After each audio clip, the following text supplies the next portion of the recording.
we gather momentum for the next crypto summer, which will anticipate the halving in early 2024.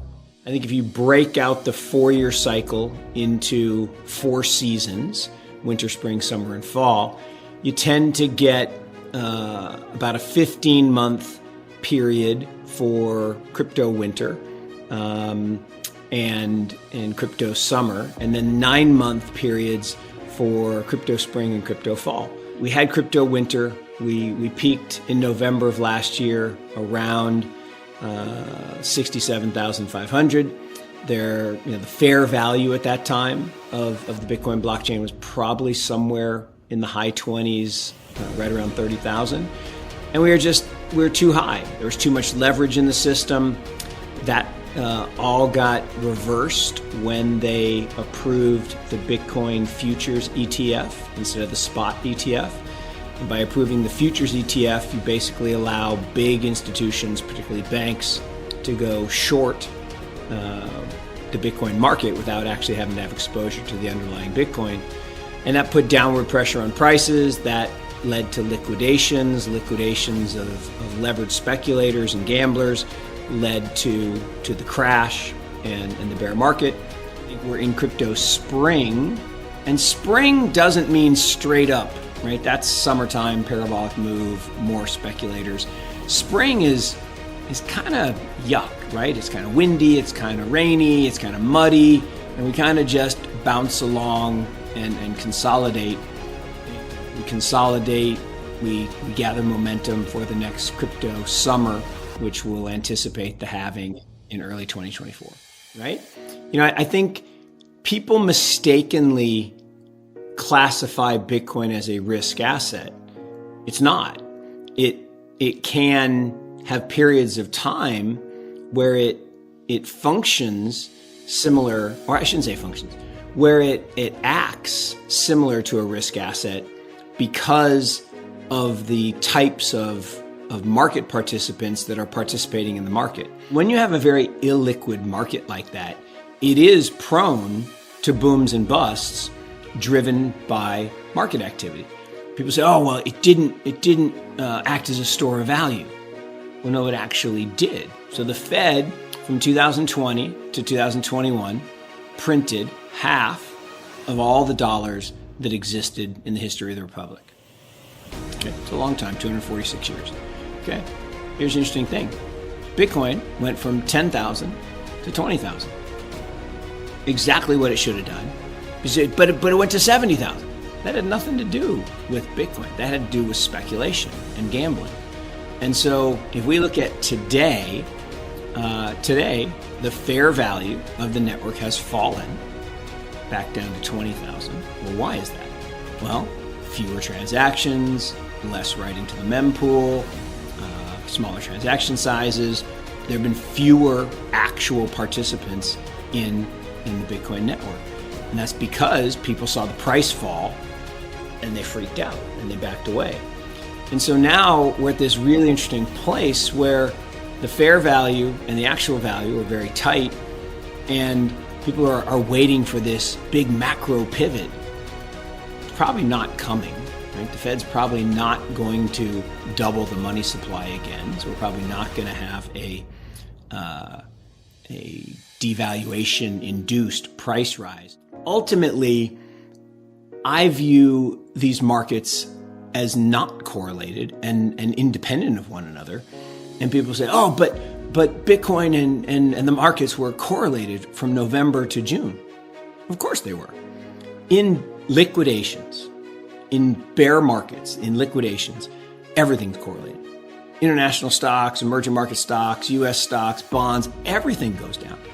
Again, because liquidations are different than bear markets. Liquidations are when there's too much leverage in the system and people are forced to sell.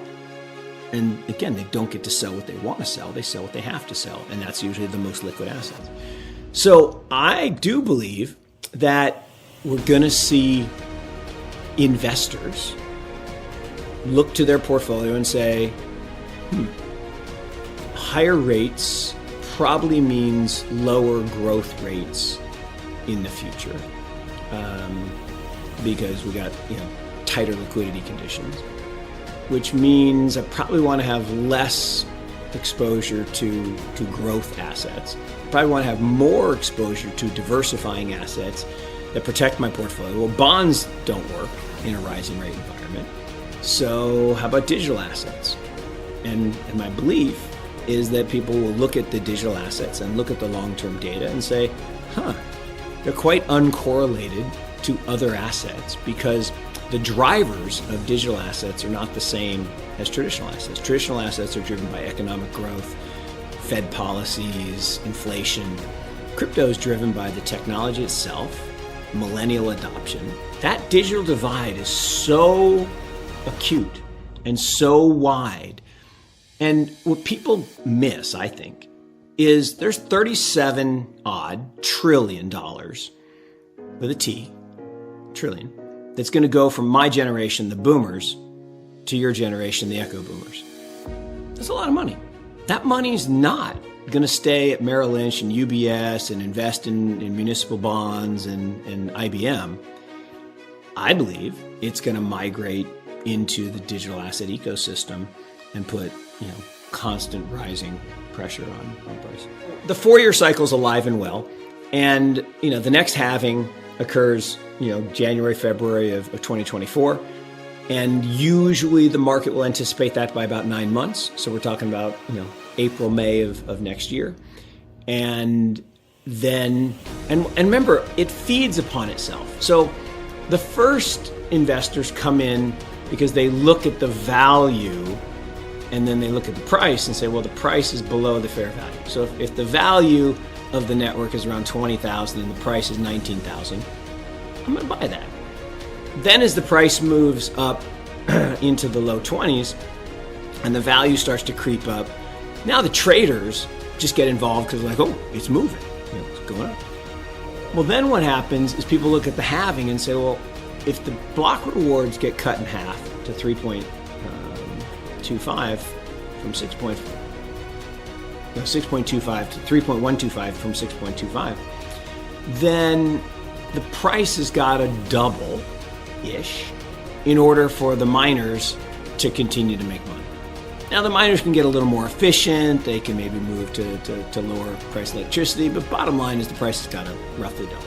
It's 3 to 5 years, and it comes from simple math that if we take gold, the gold value in the world is 10 trillion, but half of that doesn't count, right? It's chalices and jewelry and stuff that you can't really use. The other half is the monetary value, the bricks and bars that sit in people's, accounts and, Fort Knox and, Swiss bank vaults and all that stuff. That's 5 trillion. 5 trillion, okay? If you think about 21 million Bitcoin, it's probably less than that. You do that math and you get a 250K number. Okay, that works for me. So gold equivalence is about 250K. When would that happen? Look, if the next halving we add another zero, so we go from 10,000 to 100,000, and then we get that speculative bubble in 2024, 2025 that pushes us into speculation, could we get to 250? 200 is probably more likely, but 250 is possible.